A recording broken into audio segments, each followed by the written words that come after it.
Every day you wake up, and before you even stretch or grab a glass of water, your hand instinctively reaches for your phone.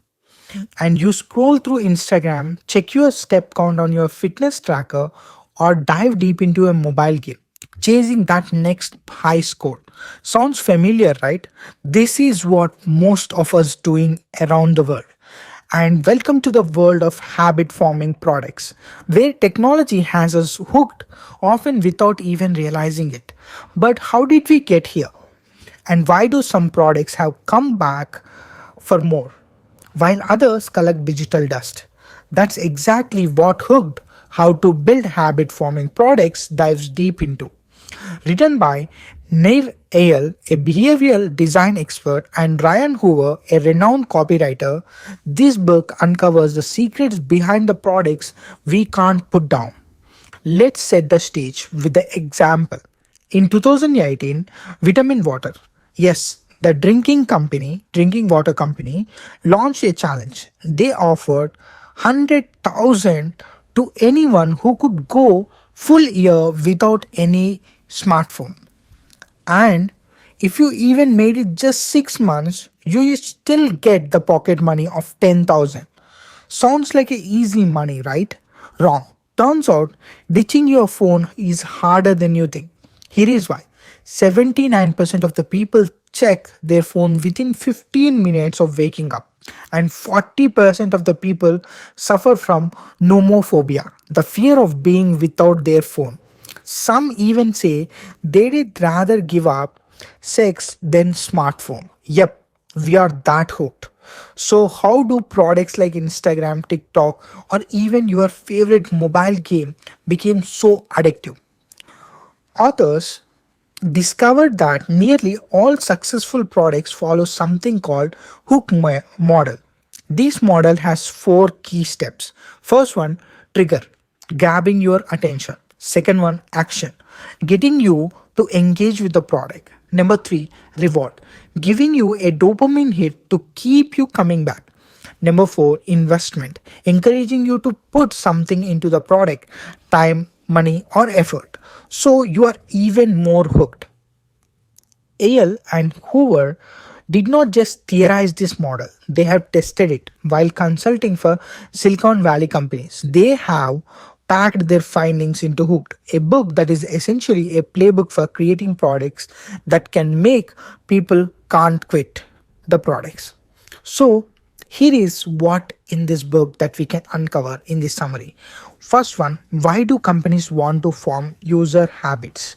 Spoiler, it's not just about money. Second one, what exactly is the hook model and how does it work?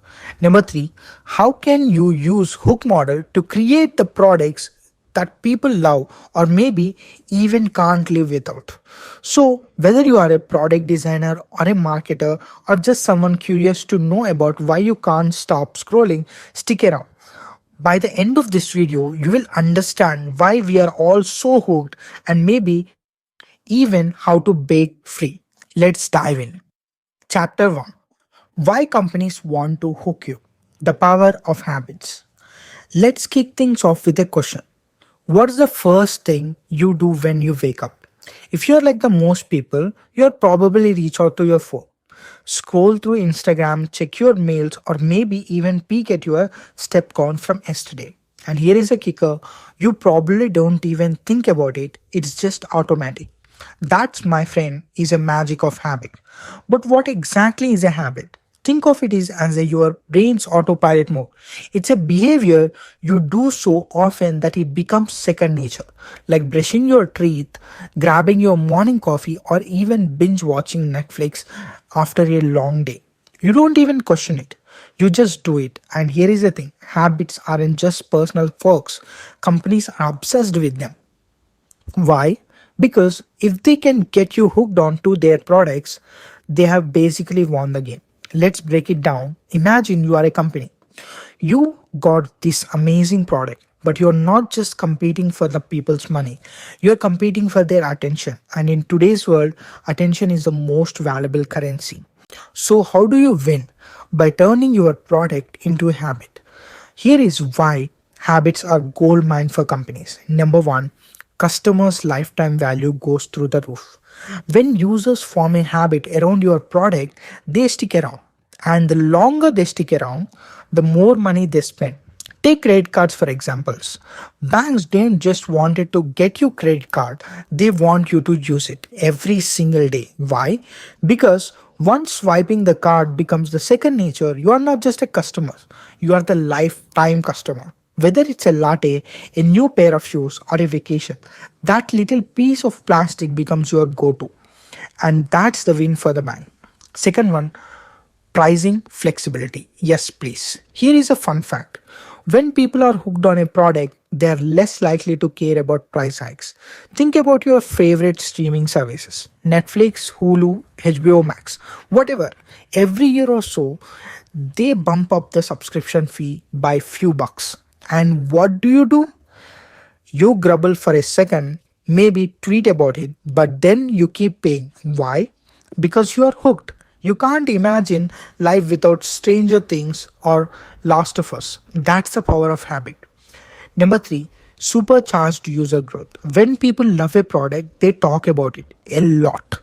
And if the product is already a habit, it's a game over. Take Airbnb for example. Their founder once said, if you get 10 people to love you, it's better than having 100 people who just like you. Airbnb just doesn't want users, they want superfans. People who will rave about their stay and tell all their friends. The word of mouth growth, it's like a rocket fuel for a company. And number four, unbeatable competitive edge. So here is where it gets really interesting. Once a product becomes a habit, it's almost impossible to dethrone. Take the QWERTY keypad. It was designed in 1870 for clunky typewriters to slow types down and prevent jams. Fast forward to today, guess what? We are still using the same layout. Why? Because we are used to it. It's a habit. Even if someone invented a better keyboard tomorrow, good luck convincing the world to switch. That's the ultimate competitive edge. So, to sum it up, habits is equal to loyalty, and loyalty is equal to profit, and profit, well, that's the dream for any company. But here is $1 million question. How do you take someone's who is never heard of your product and turn them into loyal habit forming superfan? So that's where hook model comes in, and we will dive that in next. So for now, just remember, the next time you mindlessly scroll through your phone or grab your credit card to pay, ask yourself this: who is really controlling here? Spoiler alert, it might not be you. So let's dive into the chapter 2, the hook model. How to turn users into addicts. Alright, let's dive into the heart of hooked, the hook model. This is the secret sauce behind the products you can't put down. Whether it's scrolling Instagram, binge watching Netflix, or checking email for the 100th time today, the hook model is working its magic. So, what is it? The hook model is a 4 step cycle that companies use to turn casual users into loyal habit forming fans. Let's break it down step by step, and I'll show you how it works in a real life. Step 1, the trigger. Get your attention. Every habit starts with a trigger, something that nudges you to act. Trigger comes in two flavors, external and internal. Number one, external. These are the obvious ones: ads, notifications, or even friend telling you you have to try this app. For example, back in the day, Mit- Mitsubishi department store in Japan was struggling to attract customers. So what did they do? They slapped a 30% off on everything. Sign on the door, and boom, shoppers flood in. That's the external trigger in action. And number two, internal trigger. This is where things get psychological. Internal triggers are the tied to emotions, boredom, loneliness, fear, or even FOMO, fear of missing out. Think about it. When you are bored, you open YouTube. When you are lonely, you scroll through Facebook. These apps doesn't just solve a problem. They tap into your emotions. But how do companies figure out what triggers you? Enter the 5 whys method, pioneered by Toyota. Here is how it works.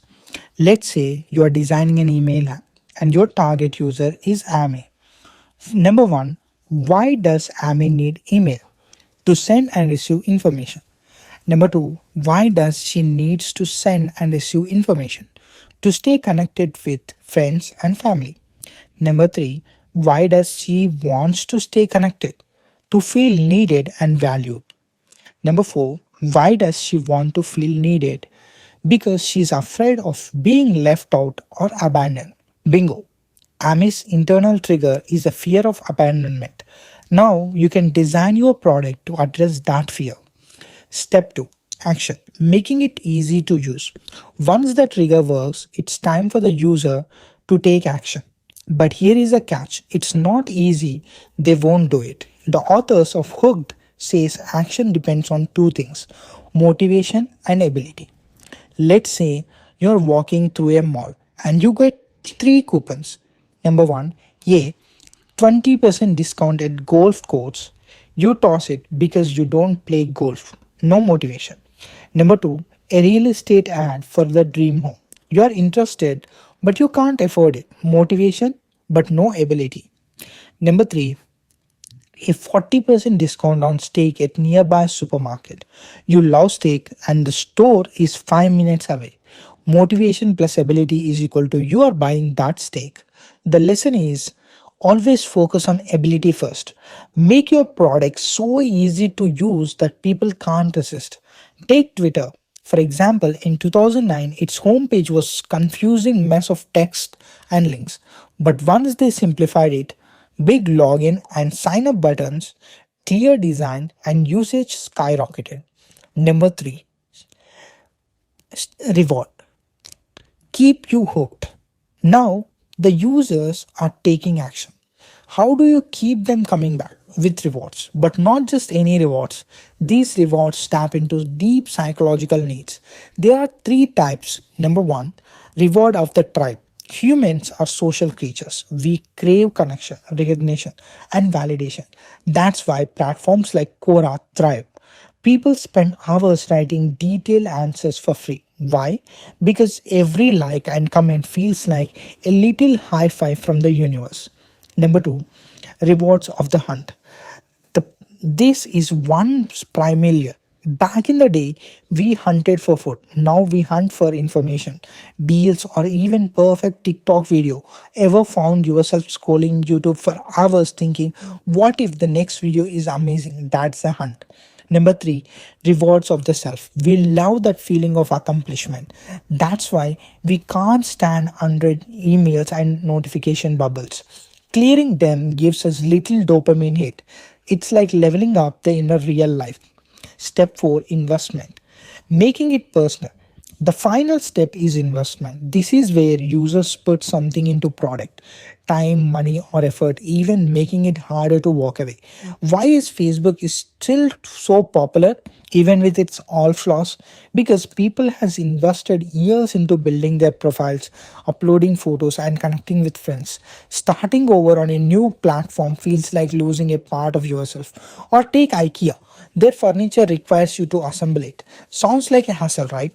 But once you put into the effort, you feel sense of pride and attachment to that wobbly bookshelf. That's an investment. Timing is key here. Companies should reward users first, then ask for investment. Think about free trial classes in gyms. Once you have experienced the benefits, you're more likely to commit. And putting it all together, so here is what you have it: the hook model. Number one, trigger. Grab their attention externally and tap into their emotions internally. Number two, action. Make it stupidly easy to use. Number three, reward. Give them that dopamine hit, social validation, the thrill of the hunt, or even the sense of accomplishment. Number four, investment. Get them to put something into the product so that they're hooked for life. This model isn't just for tech giants, it's for anyone who want to create something people can't live without. Whether you are building an app, launching a product, or even trying to get your kids to eat their veggies, the hook model can work for you. But here is a real question: how do you use this power responsibility? Because let's face it, getting hooked isn't always a good thing. Now, let's go to the chapter 3: How to use hook model, turning users into superfans without being evil. In double quotations, okay? All right, we have cracked open the hook model, the four-step blueprint for creating habit-forming products. But now comes million-dollar questions. How do you actually use it? And more importantly, how do you use it ethically? Because let's be real, this stuff is powerful. It's like wielding a lightsaber. You can use it to build something amazing or, well, accidentally chop off someone's hand. So, before we dive into the nitty gritty, let's start with the two critical questions every product designer should ask themselves. Number one, would I use this product myself? Number two, does this product genuinely improve people's life?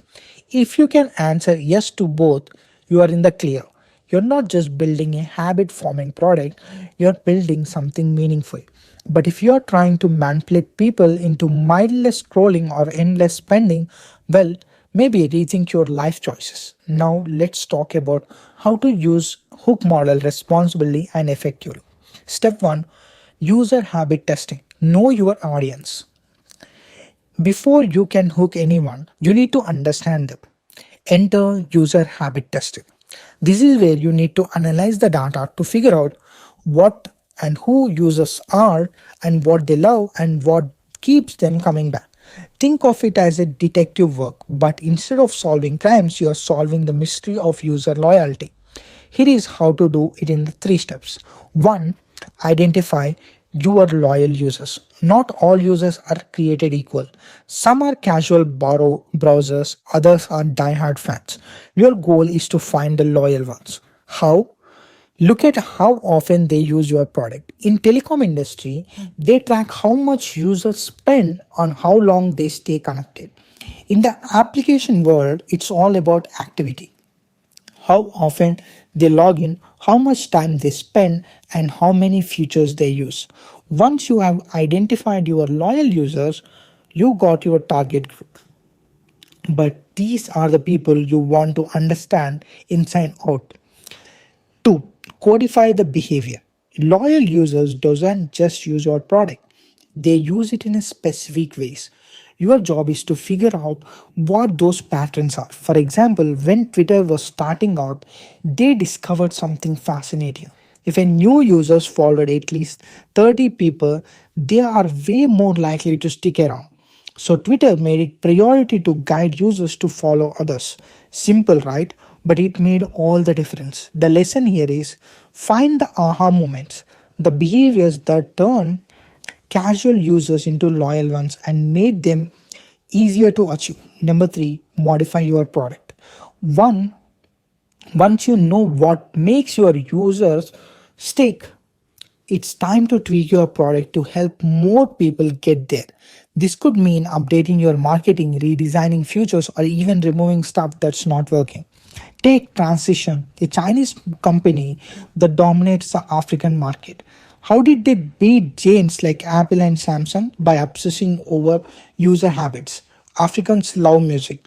So Transient phones come with the extra loudspeakers and deep bass, and many Africans carry multiple SIM cards. So, transient phones have 4 SIM slots. By tailoring their products to local habits, Transient did not just sell phones, they became the part of people's life. Step 2, build for yourself and others. Here is a pro tip from Paul Graham, the legendary Silicon Valley entrepreneur. Build products you did use for yourself. Don't just ask, what problem should I solve? Ask, what problem do I wish someone would solve for me? When you build for yourself, you are more likely to create something authentic and impactful. And if it solves your problem, chances are it will solve someone else too. Step 3, optimize for habit formation. Now you got your data and insight. It's time to put the hook model into action. Trigger. Use external and internal triggers. Action. Make it ridiculously easy to your product and remove friction wherever you can. And reward. Deliver those dopamine hits, social validation, thrill of discovery, or even sense of accomplishment. Investment. Make users to invest in time, effort, or money so they're less likely to leave. The bigger picture is here is that Know your users, solve real problems, and make it easy, rewarding, and personal. And what's next? More. How will you use the hook model to create something amazing? Let us know in the comments, and we'd love to hear your ideas. And that's a wrap up on Hooked. But let's wrap up in really quick in 3 minutes. So, number one, the power of habits. Habits are those things we do on autopilot, like reaching your phone first thing in the morning or scrolling Instagram when you are bored. For companies, forming user habits is like striking gold. Why? Because habits leads to higher customer lifetime value. When users are hooked, they stick around longer and spend more. Pricing flexibility. Loyal customers are less likely to flinch at the price. Looking at you, you can see Netflix. Supercharged. Happy users become your biggest fans, spreading word far and wide. Unbeatable competitive edge. Once a product becomes habit, it's almost impossible to dethrone. Two, the hook model, the four-step blueprint. This is a secret sauce behind products you can put down. Here is how it works. Number one, grab. Grab your attention externally and tap into your emotions internally. Things, add notifications or little voice in your head saying that I am bored. Let's check TikTok. Action. Make it stupidly easy. If it's not simple, they won't bother. Is three, reward. Give them that dopamine hit whenever or wherever possible, whether it's social validation, the thrill of discovery, or sense of accomplishment. Four, investment. Get them to put something into your product, time, effort, or money. The more they invest, the harder it is for to live. Three, Number three, how to use hook model without being evil. Here is a key. Use the power of for good because you start ask yourself, would I use this product for myself? Does it genuinely improve people's life? If the answer is yes, you are on the right track, then follow these steps. You do user habit testing, analyze data to understand your loyal users and what keeps them coming back. Codify their behavior, find patterns to turn casual users into super fans, and modify your product. Tailor it to the meet user standard and make it even more habit forming. And don't forget to look inward. As Paul Graham says, build products you did use for it yourself. If it solves your problem, it will solve someone else too. And this is all about this book. And please subscribe to our channel for more such interesting books, and also please let us know your opinion on this book, and if you have any feedback about how my explanation is, please share in the comment section so that I can improve from the next videos onwards and give you the better value for the time. Thank you very much and see you in the next video.